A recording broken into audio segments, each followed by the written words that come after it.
Hey everyone. We've got a lot to cover today because there's a powerful and potentially dangerous storm system making its way into the United States over the next several days. This system is going to bring a whole range of serious weather threats, from severe thunderstorms with damaging winds, large hail, and tornadoes, to heavy snowfall that could lead to blizzard conditions across parts of the Midwest. This is shaping up to be a significant weather event. So we're going to break it all down and go over everything you need to know as this system develops. Let's start with what's happening right now, because things are already starting to pick up. Over in the Southern Plains, we're watching a storm system currently sitting over New Mexico. And as it moves eastward into Texas and Oklahoma later today, it's going to bring the potential for severe weather. There's a conditional risk for a tornado or two, along with damaging wind gusts. While the threat area isn't huge, it's definitely something to keep an eye on. The most likely area for any tornado development will be just northwest of Wichita Falls, closer to Elk City, Oklahoma. If you're in that region, make sure you have a tornado action plan in place and stay weather aware throughout the day. But before we get into the details, hit the subscribe button like this video and leave your thoughts in the comments. Thank you for your support. As far as the East Coast goes, things are relatively quiet right now, but that calm isn't going to last long. By Tuesday and Wednesday, this same storm system is going to push eastward and bring a much more active weather pattern with it. We're anticipating the potential for widespread severe storms across a large part of the eastern United States, and we'll talk more about that in a bit. Over on the West Coast, there's a bit of shower and snow shower activity today, but it's not nearly as intense as the atmospheric river events we saw throughout February. Compared to the relentless rain and flooding we've been dealing with over the past month, this is a bit of a breather, and the West Coast will likely avoid the worst of this particular storm system. The real concern over the next few days is the severe weather threat, and things start ramping up as early as tonight. The Storm Prediction Center has already upgraded today's risk to a slight risk of severe weather, mainly across western Oklahoma and eastern Texas. What's driving this upgrade is a legitimate tornado risk, believe it or not. There's a chance we could see an isolated tornado or two develop later. While the area of concern is fairly small, it's still important for anyone in that region to stay prepared and have multiple ways to receive weather alerts. If a dangerous storm does develop, we may go live to cover it, so make sure you're subscribed and have those notifications turned on. As we head into late Monday night and early Tuesday morning, the severe weather threat expands and intensifies. This round of storms will affect areas from southern Kansas down into northern Texas, and I think this could actually end up being more significant than some forecasts are currently suggesting. The Storm Prediction Center has already upgraded this region to a slight risk of severe weather, and we're looking at the potential for damaging winds and isolated tornadoes. What makes this setup particularly tricky is the timing.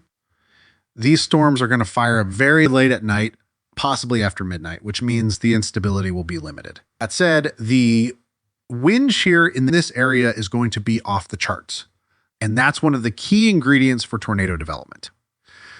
Because of this, I wouldn't be surprised if we see an upgrade to a 5 tornado risk in future outlooks. As if things start looking more dangerous, we could even go live early Tuesday morning to cover the situation.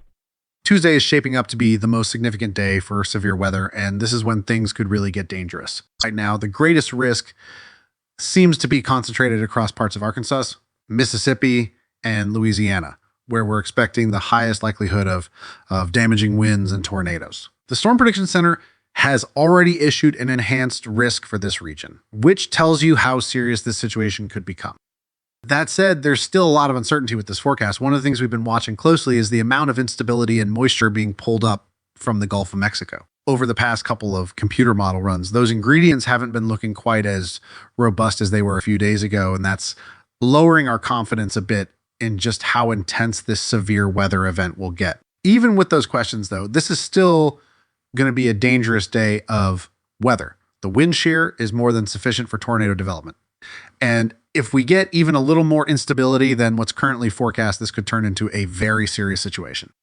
Further north areas like Kansas City, central Illinois, and Indiana won't see nearly the same level of severe weather threat.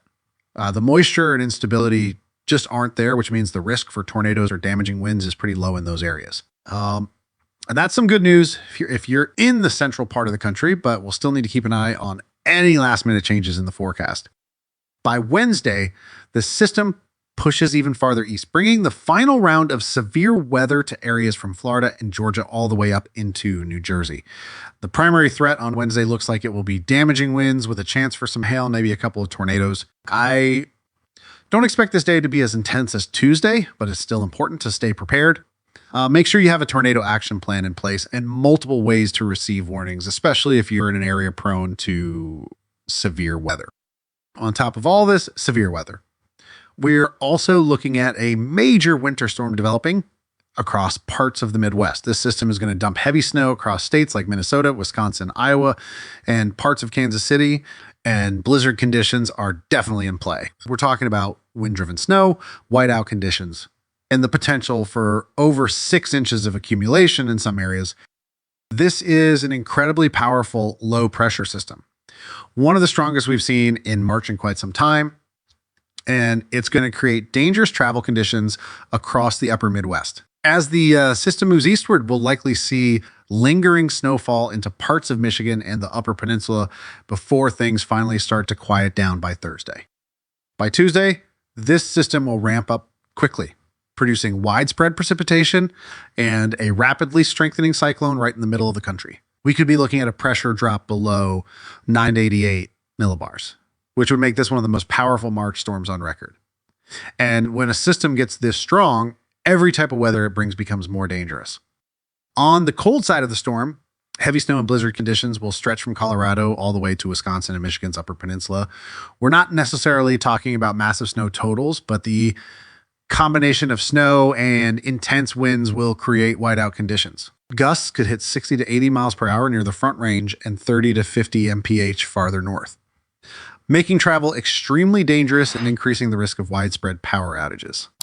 As the storm strengthens Tuesday into Wednesday, those powerful winds will spread across the Great Lakes region. Even in areas getting mostly rain like Illinois, Indiana, and Ohio, wind-driven downpours could cause localized damage and flooding. By midweek, the snow will push into Ontario and Quebec, while the rain and storms move closer to the East Coast. If you're north of the storm's warm front, expect breezy, rainy conditions. Nothing too extreme. South of that line, the severe weather risk becomes much more serious. Once the storm passes, cold air will rush in behind it, dropping temperatures below average in many areas, though it won't stick around too long before things start warming back up. So what are the key takeaways here? First, wind.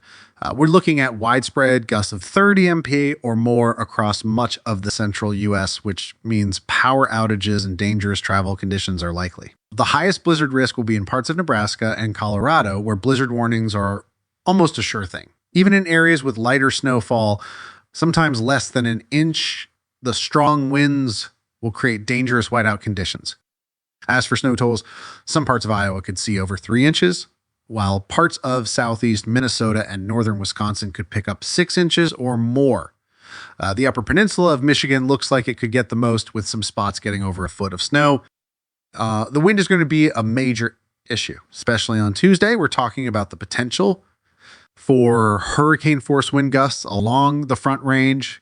In the southern plains, those winds will be dry, creating an extremely dangerous fire weather situation from New Mexico into Texas. Wildfires could spread fast, and that fire risk might extend farther east as well.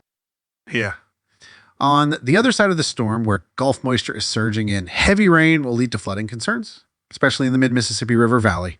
With many rivers already near or above flood stage, this new round of rainfall could push them over the edge. Areas from southwest Kentucky to northern Louisiana and parts of Missouri and Iowa should be prepared for rising water levels and potential flooding. As the storm moves east, there's also a chance for severe weather along the East Coast from southern New Jersey down to southeast Georgia. Right now, damaging winds seem like the main threat, but there's potential for a few tornadoes as well. We'll know more as we get closer to the event. Today's storms in Oklahoma and Texas kick things off with a slight risk for severe weather and a 5 chance of a tornado or 2. The window for tornadic activity is short, but it's something to keep an eye on, especially around places like Elk City and Altus. The bigger threat today is probably hail, but there's always the potential for a brief, isolated tornado. For storm chasers, today could offer a good opportunity for capturing some dramatic photos of a well-formed supercell or even a photogenic tornado. As we move into Monday, the severe weather threat expands into Oklahoma City, Tulsa and Wichita Falls, with damaging winds being the main concern. The real action starts on Tuesday when the storm fully taps into Gulf moisture and sets up the potential for strong long-track tornadoes. In the meantime, don't panic, but do prepare. Make sure you know your tornado safety plan, especially if you're in the areas under threat on Tuesday. Go over your plan with your family, friends, or anyone you'll be with so everyone knows what to do if a warning is issued. Thanks for watching, and I'll see you in the next one. Stay safe.